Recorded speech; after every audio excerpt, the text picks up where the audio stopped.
read that question, and while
Good afternoon, everyone, and welcome to the Carnegie Endowment for International Peace. My name is Dan Baer, and I'm the Senior Vice President for Policy Research here. It's a pleasure to have you all here. Today, we welcome you to a particularly special event. The Director of National Intelligence is not one of the cabinet officials who most often speaks publicly, and so we're very excited to have Avril Haines with us today. For those of you who have not met Avril before, she has had a distinguished career in the US government in several administrations. She joined President Biden's cabinet as the 7th confirmed Director of National Intelligence. She served as the Principal Deputy National Security Advisor for President Biden, as the Deputy Director of the CIA, as a lawyer in the State Department, and many other things in her career, including independent bookstore owner and senior fellow at an applied physics lab. So she's had a storied career, and as somebody who got the pleasure of working with her, I can tell you that she is as kind as she is smart, as gracious as she is committed to principles, and it is a real joy to work with her. And Avril, you have the stage. Thank you.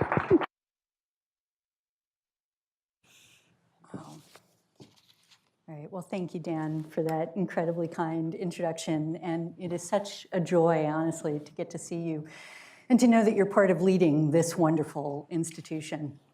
I also want to thank President Quell, who I know is not here, for inviting me as well, and to extend my gratitude to the wonderful experts who reside at Carnegie Endowment for International Peace and whose work has for years been enriching our analysis and thinking in the intelligence community on the many challenging issues that we face across the country.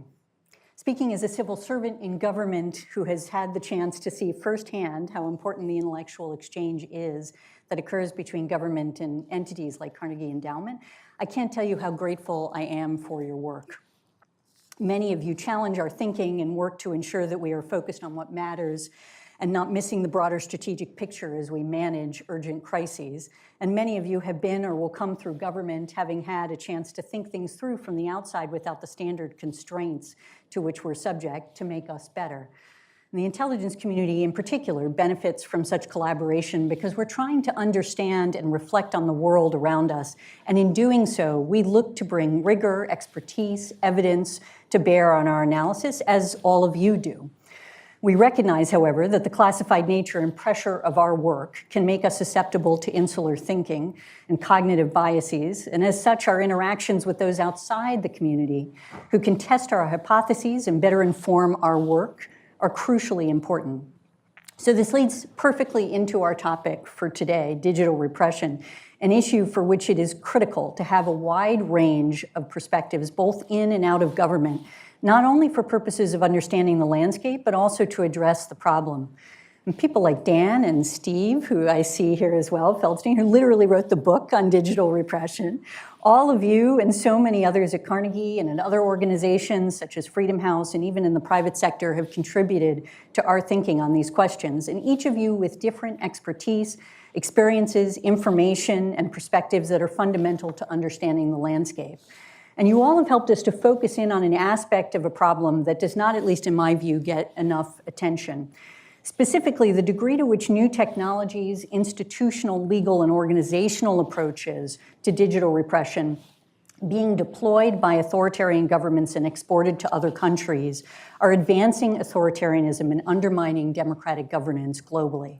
And I realize that for some it may seem strange to have a leader in the intelligence community discuss this topic, but I actually think it's crucial that we lend our voice, our analysis, and perspective to this issue, making clear the distinction between the work of an intelligence service in a democracy versus an authoritarian state.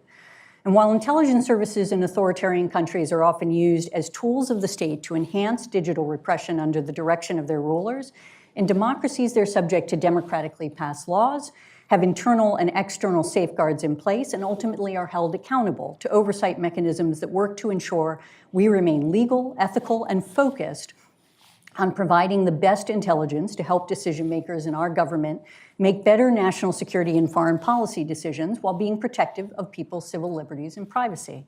And in my view, the intelligence community is a critical ally in the fight against authoritarianism and should contribute to the promotion of norms that help to protect against the primary tools of digital authoritarianism, repression, which are censorship, misinformation and disinformation, mass surveillance, and invasive spyware used to suppress public debate.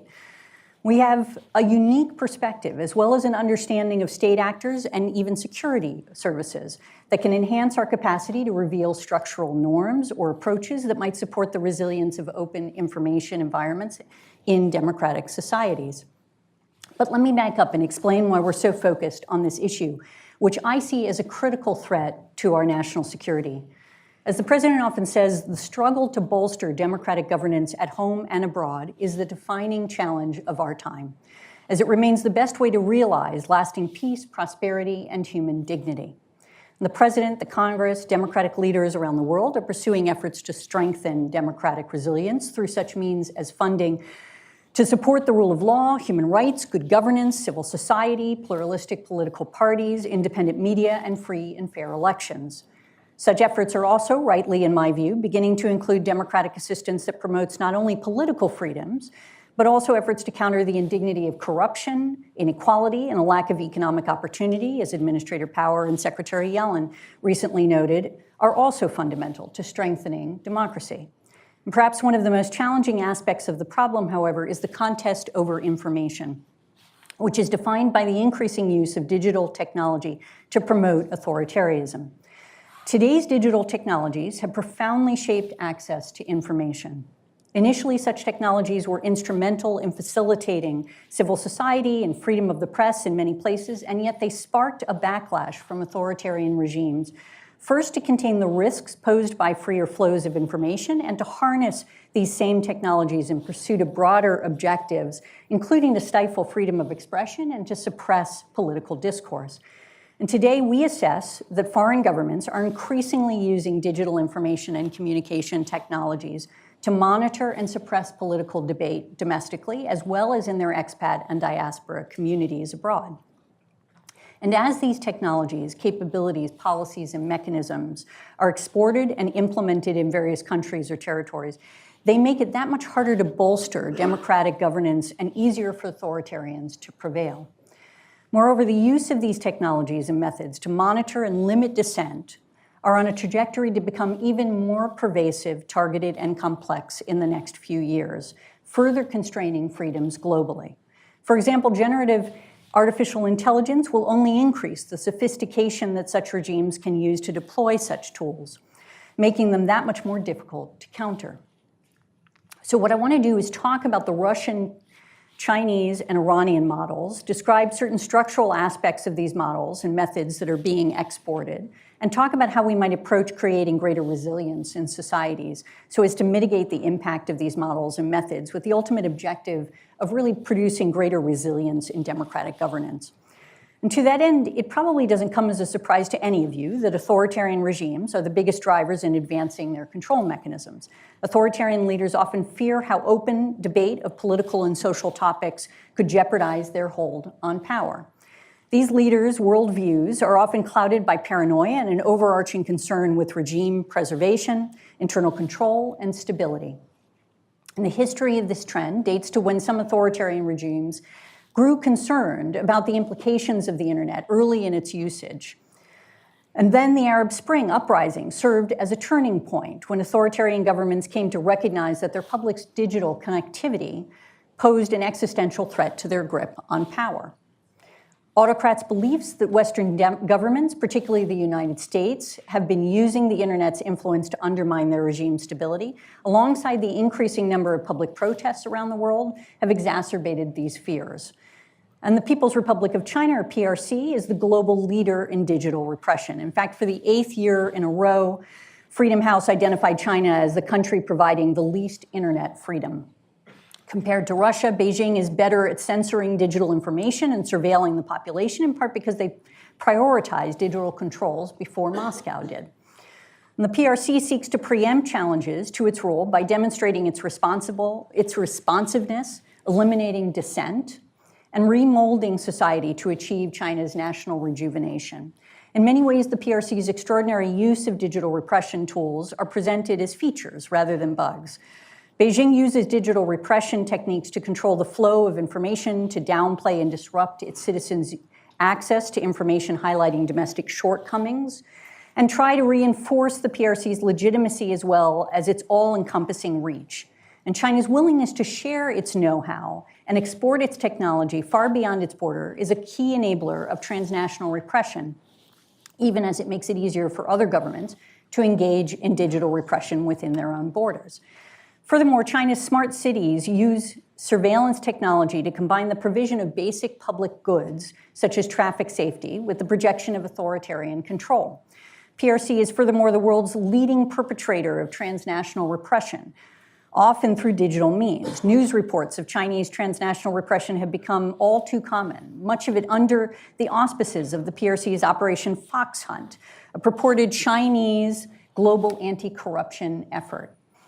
And in fact, last week, the US Department of Justice charged PRC police officers for wielding thousands of fake social media accounts to spread Chinese propaganda and harass dissidents living in the United States. And next is Russia, which is also a leading perpetrator of digital repression, but it takes a different approach than China, relying heavily on complex legal and institutional structures that promote its control over information. And as you undoubtedly have noticed, Russia is particularly active in spreading disinformation. Notably, since the start of Putin's unjust and illegal invasion of Ukraine, Moscow has employed a full spectrum of malign influence activities to defend its actions, seed doubt with respect to news about what is happening on the battlefield that undercuts Russia's narrative, and amplify false, misleading, or unsubstantiated narratives to undercut Kyiv and the West. The Russian people are subjected to the 6th least free internet environment in the world, and internet freedom reached an all-time low in Russia last year in conjunction with Russia's invasion of Ukraine, as the Kremlin blocked social media sites and more than 5,000 websites in Russia and introduced a law prescribing up to 15 years in prison for anyone who spread false information about the conflict. Moscow's efforts to force foreign IT giants to abide by its content moderation requirements increased in 2022 as Google, Meta, other firms received fines worth hundreds of millions of dollars for not filtering banned content. And this increased targeting of non-Russian platforms has resulted in increased self-censorship and in some cases a full departure from the Russian media space.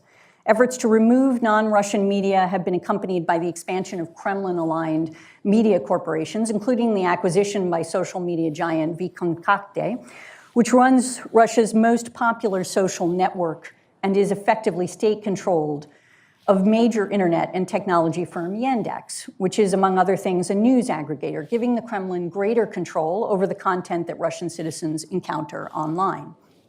And the Russian government paired this action with policies that pushed out independent media and social media platforms for fear of prosecution or employee safety concerns. In January 2022, Moscow began requiring foreign IT and media companies with more than 500,000 daily Russian users to maintain staff in local offices and expected the companies to restrict information that violated Russian laws. The Russian government then encouraged Russian companies to create indigenous platforms to replace foreign social media companies, allowing for increasing control over content. Russia also undermined internet freedom in Ukraine. The Russian military in 2022 subjected Ukraine's cities and oblasts to 22 internet shutdowns through a combination of cyber attacks, targeted airstrikes, and deliberate dismantling of telecommunications infrastructure. And last September, public researchers discovered a Russia-based influence operation in Ukraine that managed more than 60 websites impersonating news organizations and had accounts on major US social media platforms. Finally, Iran, for several years, has been imposing increasingly sophisticated internet shutdowns to stop protests. This was particularly evident in the months-long protests across the country following the death last September of 22-year-old Mahsa Amini in police custody, and brought Iran to an unprecedented 18 shutdowns in 2022. And Tehran has also shown a willingness and capability to expend its repressive activity outside its borders, as evidenced by the US Department of Justice's recent charges against Eastern European criminal organization members hired by the Iranian government to surveil and murder a human rights activist who has criticized the country's treatment of women. And I've gone through briefly the approaches taken in these three countries to achieve digital repression, both in and outside of their borders, to give you a sense of the different models. But as I noted at the outset, authoritarian regimes are not the only governments conducting digital repression. And this is particularly concerning as it is the key battlefield for the competition between democracies and authoritarianism.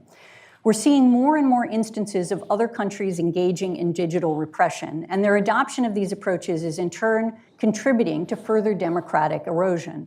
For example, we see other countries increasingly using the tactic of internet shutdowns.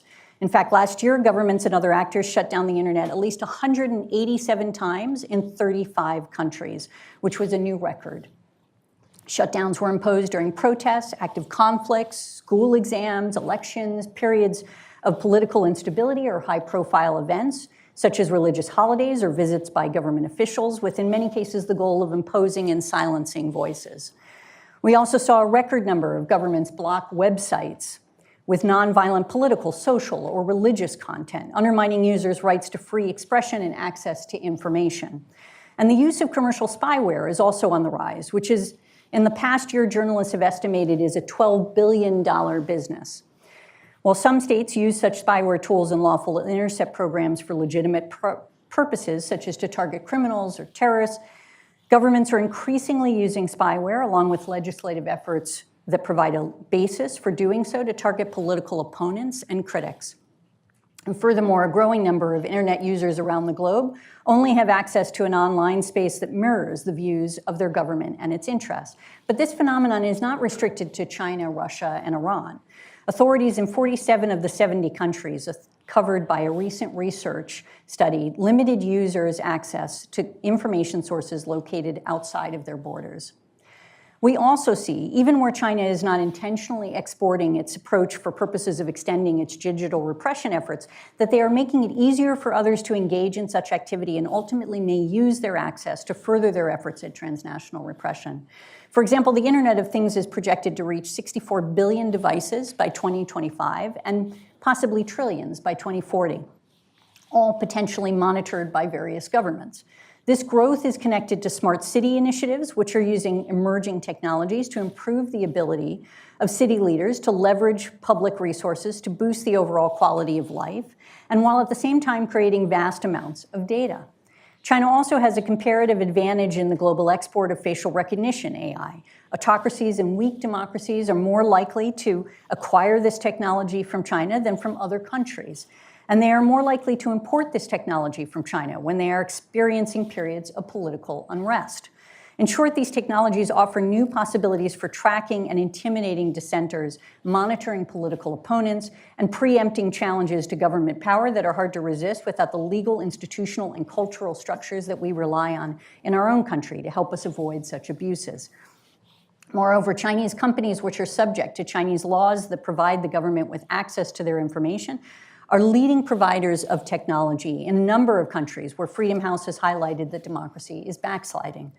And often such companies are able to offer lower cost solutions that those governments are ill-equipped to regulate or operate. And access to the data that is being collected and will increasingly be collected as these technologies continue to emerge and spread will enable authoritarian leaders to more effectively monitor populations and potentially manipulate, control, and exploit information based on the insights gained from the data. As I noted at the outset, the President, the Congress, democratic leaders around the world are together mounting an effort to promote democratic governance and counter the risk posed by the technologies I've discussed today. But significant work remains. And what is clear is that to be successful, a whole of government effort that includes not just the traditional public and private sector actors, but also the Carnegies of the world is really needed. The tools will have to be varied to address the range of structural issues that I've outlined. This is where I think our partnership can be most useful. President Biden, for example, recently signed an executive order prohibiting U.S. government use of commercial spyware that poses risks to national security and has supported Secretary Raimondo's efforts in this arena as she has aggressively pursued the use of export controls to hold companies accountable that develop, traffic, or use technologies to conduct malicious activities that threaten the cybersecurity of members of civil society, dissidents, government officials, and organizations. And together we need to build on what has been done to improve the resilience of countries to resist digital repression in all its forms.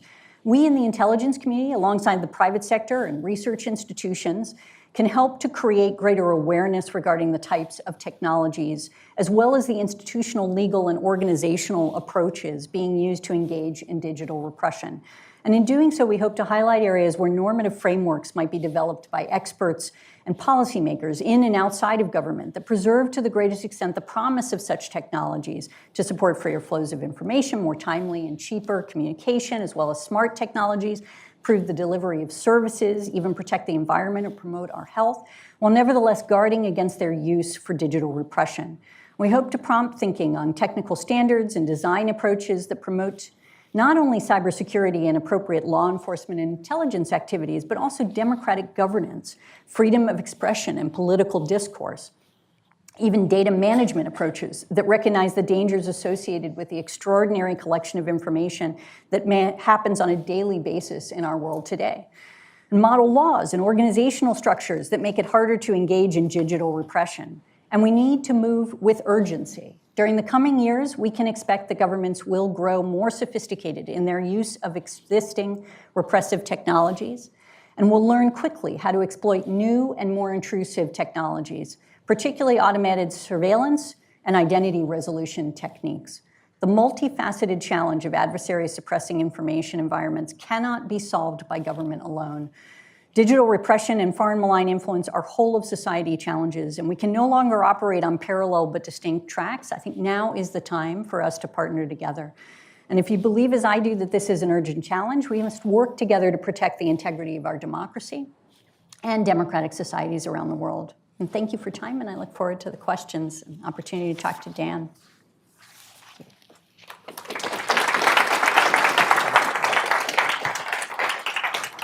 Should I sit here? Okay. Thanks.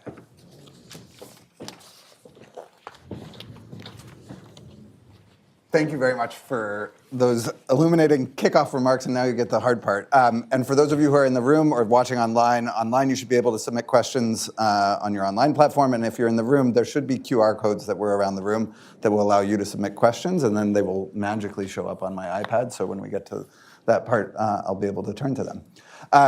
So I want to start where you started, which is the unusual nature of the speech that you gave, because we're not actually used to having people from the Intel community, or certainly not the leader of the Intel community, sounding the alarm in a way. And I guess I wonder why you're giving that speech rather than, say, Secretary Blinken or somebody who's more usually at the front of a public address about a foreign policy or security policy issue.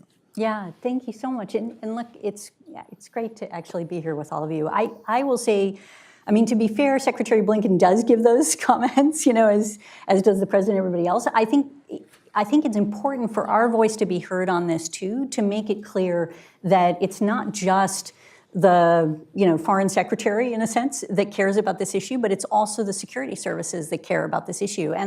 And I do care deeply about this issue. I, first of all, really believe it is a national security threat. And if you look at our annual threat assessment, we, for the first time, have a whole section on digital trends of authoritarianism. So that is something that we're highlighting. But it's a place where I think we uniquely can bring analysis, insight into essentially how it's happening and what the challenges are. So I believe that that's something we should be doing more generally. But I also want to make clear that there's a real distinction between intelligence services in a democratic society and one in an authoritarian. And there are structures around that, and it doesn't mean that in other words, we should be having the conversation where people have concerns that it is creeping into our own system, and that's something that needs to be on the table as well, at the same time that we're talking about how does this happen and how can we all move forward in a way that's actually going to counter what we're seeing and that we have a concern with. If that makes sense. If you had to, I mean, that makes sense for why you're speaking out. If you had to kind of analyze the timing of the warning, you described actually two kind of broad trends. One is about geopolitics and the frame of democracy versus authoritarianism, but really this is a challenge of rising authoritarian powers, one could say, in the moment that we're living in. That's one trend. The other is the progress of technology and the evolution of kind of the next wave of digital technology, the kind of post-internet or building on the internet set of technologies, whether those are AI or smart cities and Internet of Things. The timing of your kind of alarm cry, is that driven more by geopolitics or more by, as somebody sitting over the Intel community, seeing around corners and saying, gosh, there's something that's about to hit us like a wave and we're not there yet, we need to be ready for this or be more thoughtful about how we're encountering it? Yeah, so I'd say it's a combination, not surprisingly, but here's what I think is really intensifying in this moment that makes it so critical. If you look at a combination of the pandemic, right, which basically both put an emphasis on tracking data of individuals who had contact with, et cetera, right, like all of us engaging more through digital means, right? It sort of pushed society into that space where there was increasing amounts of data that was available publicly about all of us in many respects, with the extraordinary trend of digital technologies, of emerging technologies, right? Where, we talk about the trajectory for the Internet of Things, which is obviously, enormous, as I've indicated in my remarks. But that combined with a whole series of other types of technologies like spyware and so on that are becoming commercially available, that are cheap, that are easy to get, so that you can really engage in digital authoritarianism at scale, right? And then you look at how it's not just being engaged in at scale by sort of the classic authoritarian countries that you're used to looking at it, but what you're recognizing is that there's a kind of a export of these structures. And really, from my perspective, in addition to obviously then wanting to sound the alarm, put forward what the threat is, and to try to analyze it, I think part of what I'm hoping to do is to set up for a better conversation about how we can create greater resilience for it. Because I think part of the challenge is that you sort of say, okay, well, there may be some places where China or Russia is looking to export this technology so that they can engage in transnational repression, or so that they can help a leader that they want to have, remain in power to sort of control their own information environment. And that is certainly, one way in which it might occur. But it's also the case that you now, as a leader in a country, can basically purchase a lot of these tools, can see the model that's being used in a China or Russia, decide how it is that you want to apply it in different spaces. And I think unless we start to understand the structural changes that are happening here and how that scaling works and how it actually can be so pernicious, then we're not going to be able to create the norms and the frameworks, the technology standards, the export controls. All of these tools can't be brought to bear to actually help us to promote greater resilience in our societies. You mentioned that President Biden recently signed an executive order barring the use of spyware. Is that trying to hold back the tide in some way? I mean, is the value of something like that more symbolic in that it does signal the need for kind of a normative development and a set of kind of institutional approaches to this than it is on its face for the specific bar? And it also, a second part of that question, it also, that action won a lot of praise from the human rights community, from the civil liberties community, but did it have blowback from partners who make that kind of technology or who want to use that technology maybe for legitimate purposes? So just to answer the last question first, I've had no counterpart, for example, say to me, this is a problem or this is an issue, the EO, or to disagree with it in any way. And I think it is more than symbolic, I will say. But I do think that the part of what it does is, as you say, set the standard. And if you think of, if we think that norms is, a space that we want to move into in this area, right, that we want to create some norms that give us kind of a framework through which to look at what's acceptable and what's not. In a way, the predicate is agreeing on what the norm should be, right? Like on what is the space that is acceptable to occupy for legitimate purposes and what isn't acceptable. And part of what the president is doing in a scenario like that is actually sort of kind of mapping out that space, right? Is sort of saying, here is something that is unacceptable and we want others to join us. And in the context of the Democracy Summit, others joined. And, and I think starting to promote that more generally then creates a standard that we say, okay, well, that's not okay. And then there is a kind of a, all of the things that can happen afterwards through policy means to begin to backstop that in a way and make it more challenging for folks to engage in it. As you think about, that's one specific set of technologies. Yeah. You mentioned, I'd be remiss given the moment that we're living through if I didn't talk about AI, and you mentioned generative AI in your remarks. Given the breathlessness of the commentary that any of us have read in the last few months about how AI is going to change everything everywhere all at once, how do you, sitting atop the Intel community, choose what to focus on? And have you identified anything that you think is, or any set of things, bullet points, that you think are the real risks that are emergent from AI, or is it too soon to tell? Yeah, the first thing is, you're right, there's no way I can sit here and say I understand all of the implications of generative AI for the community, let alone the world. What I do think is true is that with generative AI and other emerging technologies that we're seeing, it is making it easier to be surprised by significant developments. And in a way, that's a big part of our work, is indications and warning, right? And we're sort of trying to make sure that we can provide policymakers with some sense of what's likely to happen that is meaningful and important for them to be focused on in order to address major national security and foreign policy issues. And this makes it more challenging. The one thing I can say in this space is that it is going to make it easier, right, for basically authoritarian governments, others who want to engage in digital repression to do the job. And I'll give you just one example. I list in my remarks a whole series of different tools that are part of digital repression that we identify, right? And misinformation and disinformation is obviously one of them. And there's just no question that with generative AI, you can be far more sophisticated in your production of misinformation and disinformation. That's already obvious, right?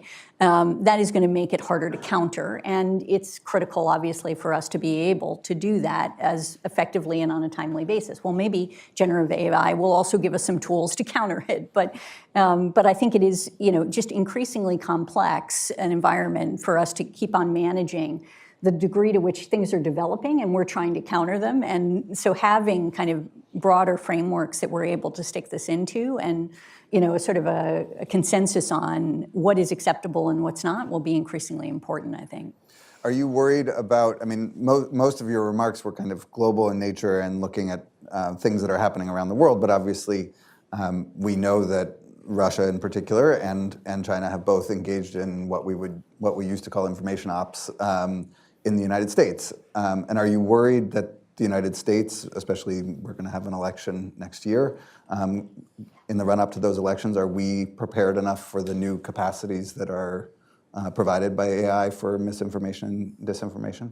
Yeah, this is an area, obviously, we spend an enormous amount of time on, is trying to protect from election influence and interference. And I do think that it's going to be possible, obviously, for foreign actors to engage in more sophisticated kind of misinformation and disinformation campaigns. But we are working very hard to continue to try to be on the edge of it so that we're able to warn the American public as appropriate. And we do this through really the law enforcement like FBI, and then also through DHS, the Department of Homeland Security, that's really on the front lines of this.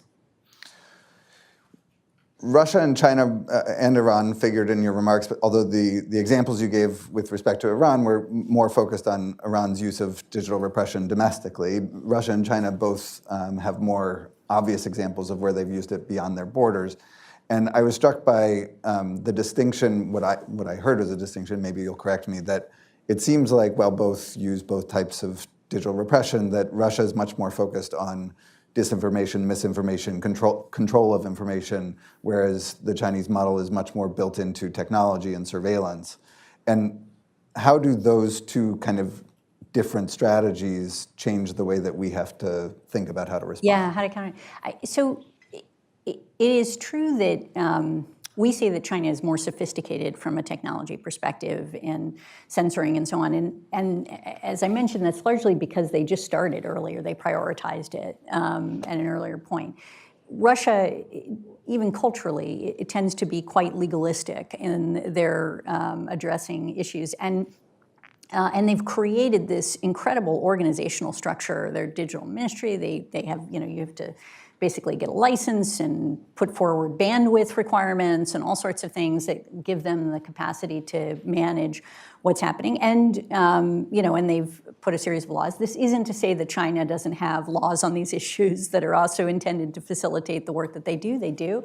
And also, as you point out, Russia has technology as well and is deploying it to effect. They do tend to engage more in the disinformation space than China, but that doesn't mean, again, that there isn't overlap and works. What I would say is useful about thinking about this in different ways is as follows. Like, each of them have a slightly different model for how it is they approach it. Even technically, they have slightly different models. And I think part of what I'm hoping is useful is that if we try to lift this up so that people understand what the model is, then frankly, folks at places like the Carnegie Endowment, in research institutions, in our policy community and so on, can begin to think through how do we counter that particular model? How do we deal with this particular type of issue? And how can we create norms, for example, that make it harder for other societies to essentially adapt it wholesale, right? And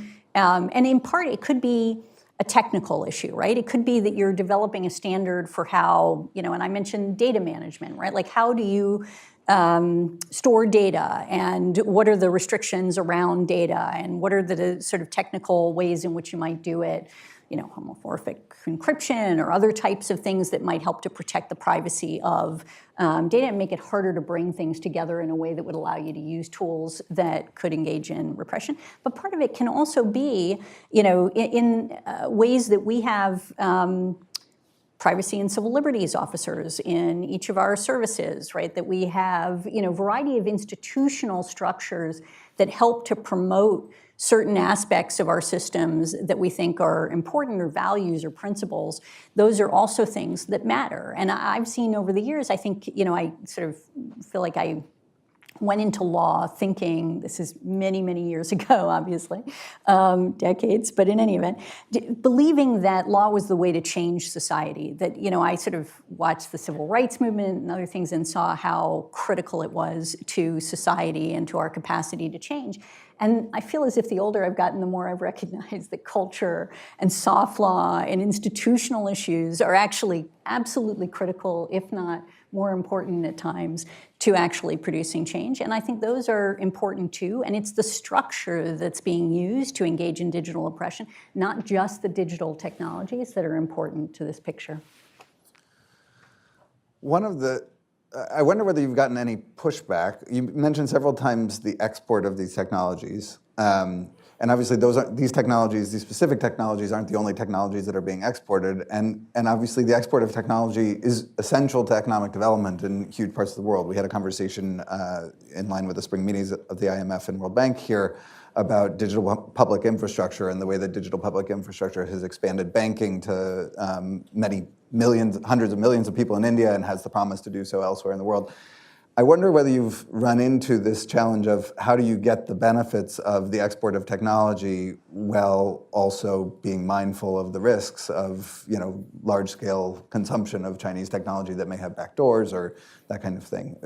Yeah. How are those conversations with partners who are, I guess, in good faith trying to square the circle and both harvest the benefits of technology for their population and also be mindful of the risks? Yeah, absolutely. Because I do think this is one of the challenges. As I look to the next 10 years, it strikes me that, we are going to have smart cities, right? We are going to be collecting more data. It's going to be easier to access it in many respects, right? And the question is, how do you manage it in a way that provides you with some sense of security or capacity to not see it manipulated for illicit and unacceptable purposes. And so, thinking through how do you design export control regimes or other forms of tools that allow you to manage this in a way that give us the benefit, but without the, some of the harms is obviously the $64 million question. And I am happy to say that in the intelligence community, we are not responsible for solving that one. But I will say that, it is, you both have licensing regimes, right, that say, we are fine with you getting this type of technology so long as you comply with the following requirements, right? And you just have to report on a regular basis that you're doing so, or we have a monitoring capacity, or we have ways to sort of check on issues. So that is sort of one form of addressing that kind of an issue, right? The other is to say that you have to build into your design things, right? We have a lot of building into our design for cybersecurity that we're trying to promote. We should also be doing it for democratic resilience, in a sense, right? Like, there's ways to do this to try to promote whatever the principle is in a sense that you're looking for. It's not to say that it isn't complicated or there isn't transaction costs as a consequence, all of those things, but that has to be factored in. I'm going to ask a couple more questions and then turn to audience questions. So if you have a question, please feel free to submit it now. I would be remiss if I didn't give you some harder questions before letting you go, but one of them is about TikTok, because that's another issue that is often in the news these days. And I have read the polling data that suggests that banning TikTok is hugely popular, actually, with American voters. I suspect that has more to do with parents being concerned that their kids' brains are being turned to mush than it does with national security concerns. But I wonder, from a national security lens, whether the Intel community has made any recommendations either to the oversight committees in Congress or to the White House about whether or not some sort of ban, and I understand there are constitutional questions, but some sort of ban on TikTok makes sense from a national security standpoint, and there are specific national security concerns with it. So we do threat assessments, which obviously we provide to the Congress and to the executive branch on these kinds of issues. And typically when we're looking at platforms like TikTok or other things, what we're trying to look at is basically their capacity to collect data and then who has access to that data. And what might that data be misused for, essentially, in the context of any particular, scenario, national security or otherwise. And that is certainly something on which we've done. And of course, the president has directed to ban workspaces for the U.S. government with respect to TikTok, which we're implementing. And that is, pretty much where you are. Yeah. Okay. Last question, which is a two-parter, which is, first of all, did you think before giving the speech today or before deciding to publicly weigh in that there might be some downside risks to the U.S. Director of National Intelligence getting up on a stage and talking about how the world should be concerned about digital tools and how they might be used? Is there a risk that gets thrown back at you or at the U.S. government? And the second piece of that is that, the second piece of kind of self-reflection is, obviously, the Biden administration got a lot of well-deserved praise in the run-up to the Ukraine war about the way that it systematically declassified intelligence and shared it with partners and allies, and indeed with the general public, in order to make people aware of what was about to happen. More recently, we've seen news about unauthorized release of classified intelligence, and I wonder how that has spurred reflection on your part and your colleagues' part about the balances between classification, compartmentalization, and making sure that people have the tools that they need to do their work. Boy, that's a lot in two questions. Okay, I'll deal with the last one first and then the first one. It's very challenging to talk about the unauthorized disclosure because there's an ongoing criminal process right now, legal proceeding. But what I can say is I think it is, first of all, just deeply depressing whenever one of these things occur for the folks in the intelligence community. I mean, many of us work our butts off, so to speak, just trying to protect our information in an appropriate way, and sort of seeing this stuff, which may or may not be right there in any form or any suggestion of this kind of a leak is just very frustrating. So I just tell you that, how challenging it is for many of us in dealing with this. I think we will always, in any scenario, in any incident that occurs, learn lessons once we understand what happened and ensure that we try to do a better job protecting our information moving forward. It is also the case that that in these scenarios, what I think we all try to do is learn the right lessons and then not over-torque as a consequence of an incident. And what I mean by that is to try to promote better practices while at the same time not undermining our capacity to do appropriate sharing and and to engage in our mission. And I think during the course of the Ukraine conflict, as you noted, we went through a very careful process for ourselves to try to ensure that we could disclose as much information as we thought we could while still preserving essentially our sources and methods. And I think that was an appropriate thing to do. There is always risk that comes with that, but I think there's also the benefit it can have for national security and foreign policy, and that's, of course, what our ultimate mission is. So in trying to work this through, I think we'll just try to continue to approach it in a measured way. It sort of comes back to the first question that you asked, though. I mean, I think, I obviously believe in the work that we do. I think an intelligence community is incredibly important to the security of the country and to ultimately countering authoritarian aggression, as we saw in the Russian invasion of Ukraine, right? And of course, an intelligence community engages in spying, right? But we have to do it in a way that is consistent with a very robust legal framework, and we have to be accountable to that, and we have to be, in my view, as transparent as possible when we make mistakes, and ultimately be held accountable for those mistakes so that we can continue to work in a way that promotes national security, but at the same time promotes the other equally important values that we hold as a country in our work. So it is, I think there's always a risk of embarrassment when you go out in the public, and I in particular am crappy at it, honestly. But I think it's an important place for our voice to be heard, because I think it's part of trying to, again, draw the distinction between when you do this the right way versus when you do this the wrong way. And I want us to be helping to lead the charge, in a sense, in countering this. My colleagues should know that my screen is blank right now, so if it needs to be fixed, please fix it. In the meanwhile, I'm going to continue to ask questions that I have for you. I wanted to ask about the democracy versus authoritarianism frame, which is one that Joe Biden led with at the beginning of the administration. There's been some conversation, I would say in the last year, I've detected more conversation suggesting that the frame is not useful, or that there's too much of the world for whom it doesn't resonate, and that actually finds it a way of the US demanding that people choose sides. And I wonder whether you think the frame holds up. Obviously, you used it today, and you can use it. One can use it as an analytic frame without using it as a kind of public diplomacy frame. And I wonder whether you think whether you would continue to recommend it as a public frame, or whether it's really only an analytic frame from a utility standpoint. iPad for you. Thanks.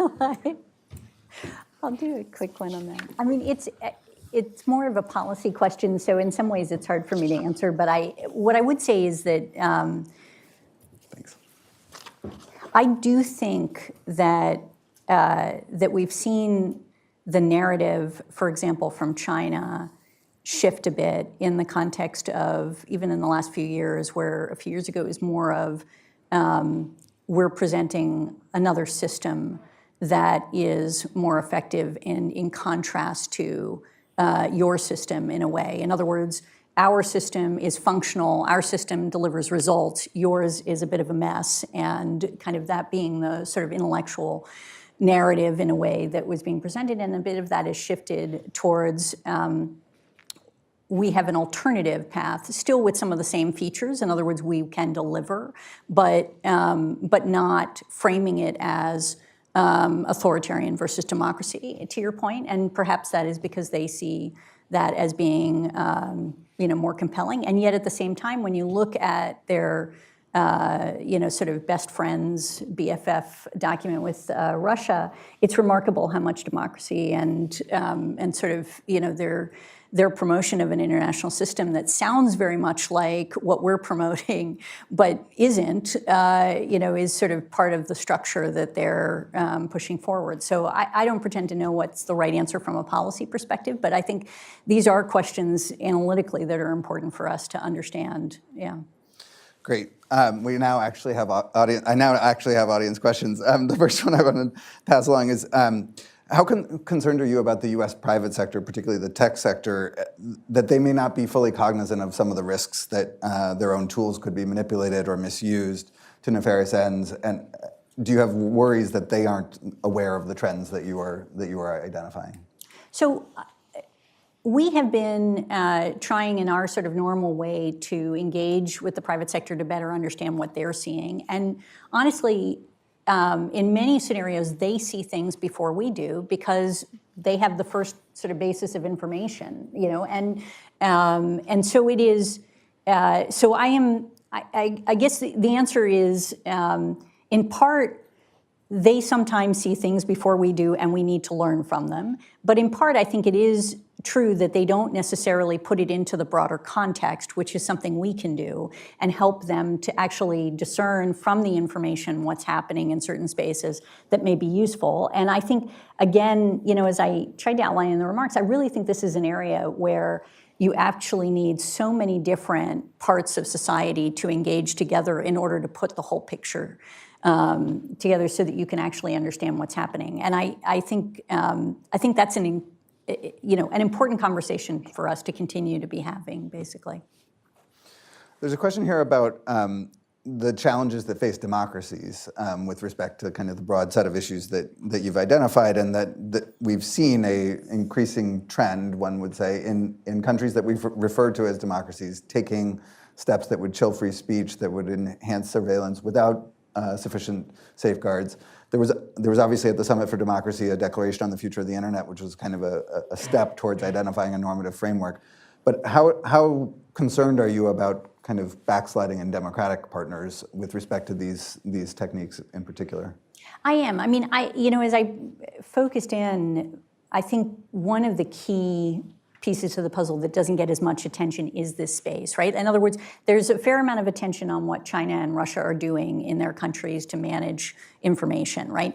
And it's useful to unpack the model, but part of what I'm really trying to help people focus in on is how that model can be used in various forms or in various variations, essentially, in other spaces. And what I think is so I am worried about it, and I think part of what we should be doing is thinking about how do we actually make it harder for a society to begin to go down that road? Are there ways in which we can make the structure a little bit more resilient and sort of automatically highlight when it's happening in ways that allow us to then focus a light on it and take action as a consequence?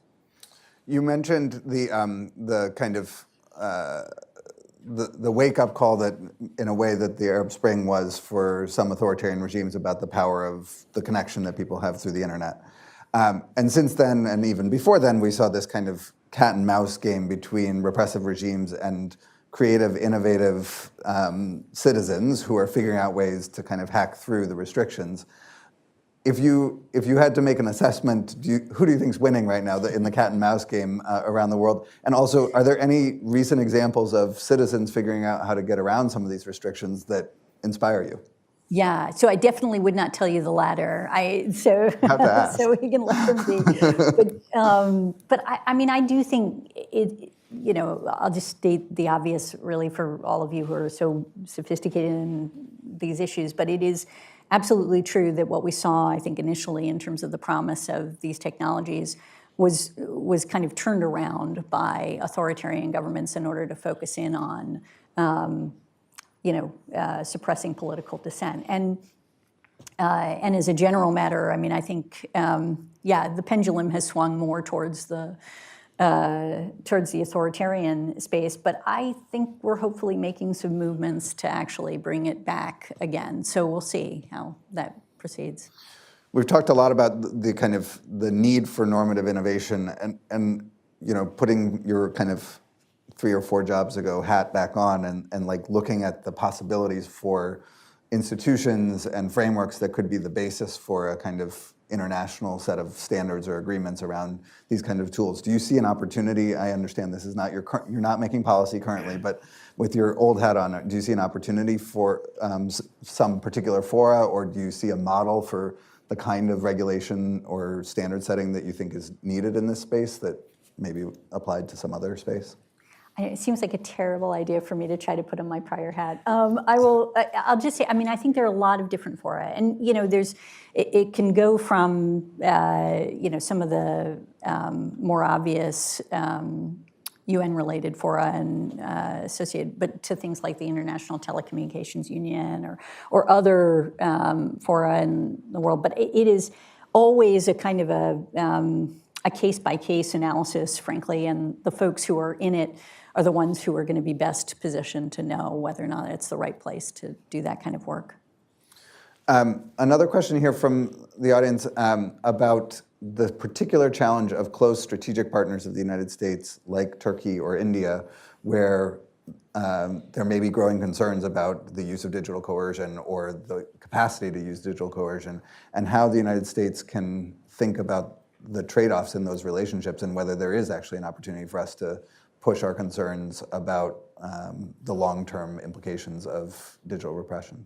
Yeah, these are all great questions, but they're all policy questions. So for us, what we try to do is just lift up in the intelligence community what we're seeing, and then help the policymakers try to figure out how it is that they can address these issues. And as you know, this is an issue that our policymakers care a lot about. And so I think, in trying to manage this, they're going to want to take up these questions with countries that are across the spectrum, essentially, between authoritarian and democracies. Do you see value in exchange programs as a way of helping people in different countries understand the nature of these threats? Oh, that's really interesting. I'm a huge fan of exchange programs generally, so I would absolutely see value in that. But it's, I don't know. I suppose on technologies, perhaps organizationally, so that they can see how it is that different entities work in ways that allow for, the kind of cultural and legal norms that we have. I suppose that's possible, yeah. So as a closing question, I'm going to do another two-parter.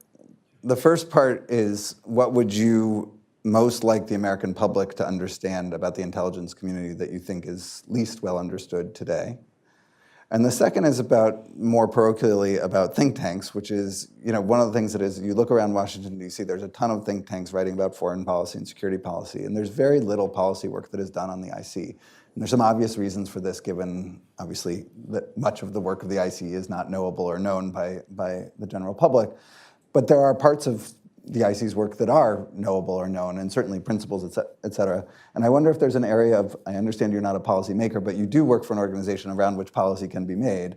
And I wonder if there's any area of policy with respect to the IC per se that you think is ripe for policy research. Yeah, okay. So on that last one, one of the things that I try to do is once every month bring in folks from different NGOs or think tanks, et cetera, on a particular issue, and ask them, what are the things that they're concerned about that the intelligence community might get into, or what are the kind of critiques that they have of the intelligence community in these different spaces. And it has ranged from emerging technologies to human rights issues to just a whole series of different things. And it's fascinating because I think it's, first of all, an opportunity for us to hear directly from them, and we bring in our whole senior leadership team to do these things. But it reveals, from my perspective, two things. One is there are lots of places where folks have identified, I'll give you an emerging technology example, like where, on an emerging technologies, somebody said, look, one of the things we're really worried about is that in this area, people will very much, as you were describing the concerns about technology more generally in the context of digital repression, people will be so worried about the national security uses and misuses of this technology that we will not have the opportunity to gain the advantages of the technology. And they sort of gave specific examples of what they were concerned about, right? Like vaccines, even. Perfect, right. There's lots of places where this is an issue, right? And I think, where there is that kind of concern, working with the intelligence community to help us understand what we can do to try to avoid that, or to try to, develop structures and things like that that help, can be useful. It's not saying that it's a perfect, bullet, or that there will be an easy answer to this, but I think it is the very least useful to be informed and to try to think it through in a way that's productive from the very initial outset. And the advantage of having academia and research institutions or NGOs or others talk to us early is that they often see these things before government does. And so they kind of have an opportunity to bring these issues up in a way that's helpful. But the flip side of it, I think, is that we also get from institutions, experts who are at Carnegie or in other places, who talk to us about policy work that they're engaged in. And even though we're not engaged in policy work, one of the things that we can do is, if a policymaker is interested in an issue, for example, human trafficking or something, some particular issue, and you as an expert are considering different drivers of human trafficking, or you're looking at different implications and costs of human trafficking or other things like that, if you're able to work with us to explain what those drivers are, what the issues are that you're trying to basically create metrics around, we can create methodologies that allow us to actually track it. And that is something that tends to be useful for policymakers who are then trying to promote an argument for, here are the things that you should be looking for. This is what indicators you should be concerned about, right? If we're able to track those indicators, people can act on it, right?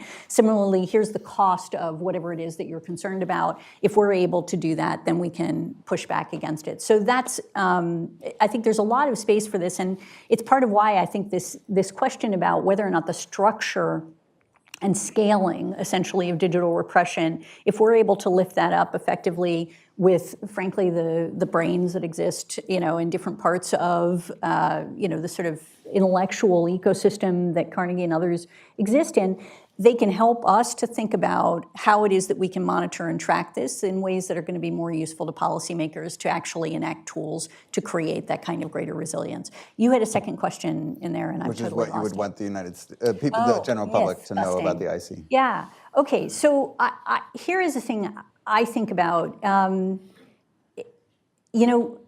many respects, when I talk to folks in recruiting or in talking about the intelligence community and their kind of caricatures of the intelligence community and so on, it is often, especially with very young people, I find, like, through a lens, like a dark lens, like we're sort of almost like you're in the conflict and intelligence is there, and the sorts of visions that they have of what the intelligence community does, often I think from Hollywood and other things, right, is somehow to do with killing people or hurting things or just that kind of thing. It is also the case, and I hope that the Ukraine conflict demonstrated this in many respects, our mission is one to actually promote peace. That is, in fact, what we are basically designed to do. It's to try to provide indications and warnings so that the United States doesn't have to go to war, so that we're able to use other tools to manage crises, so that we're able to exist in a more effective and prosperous and peaceful way, and again, hopefully consistent with our values and promoting those values. And I think that's the thing that I would hopefully leave people with about the intelligence community. Thank you. I guess I'm going to take a moment to answer my own question in a different way as a way of saying goodbye to everyone, which is that one of the things that that I've always respected about you when you were leading deputies committee meetings, and that I think is generally true about people working at senior levels of the U.S. government, in my experience, is the discipline that people have that attaches to their roles. When we're in a deputies committee meeting, the lawyers generally speaking, are pretty good about making sure that they're not trying to make policy, that they're being lawyers. The intel people will often say, this is just the intel, I can't give you a policy recommendation. And I think most people, not only in the United States, but also around the world, would be surprised to see how formal those divisions of roles are, even behind closed doors, and how much people respect that institutional kind of set of roles as a way of making sure that our decisions are not, that our intelligence is not instrumentalized to serve a policy agenda, or that the law is not instrumentalized to serve a policy agenda, but rather that policymakers are forced to take responsibility for making policy with the insights and advice from an intel or a legal standpoint that other professionals provide. And I saw you oversee a process like that, and I know that you are now part of it, and we saw you squirm today when I tried to push you out of your role, which is a good sign of the discipline that you continue to adhere to in your current role. Thank you very much for spending so much time with us this afternoon. Thank you for sharing your views, and we hope you'll come back to Carnegie soon and often. Thank you. Thank you so much, everyone. Thank you. If I could ask the audience to just stay seated for just a minute while the director leaves out this door, that would be great, so that her security team can get her on her way. Sorry. Thank you very much. Thanks, everyone. Have a good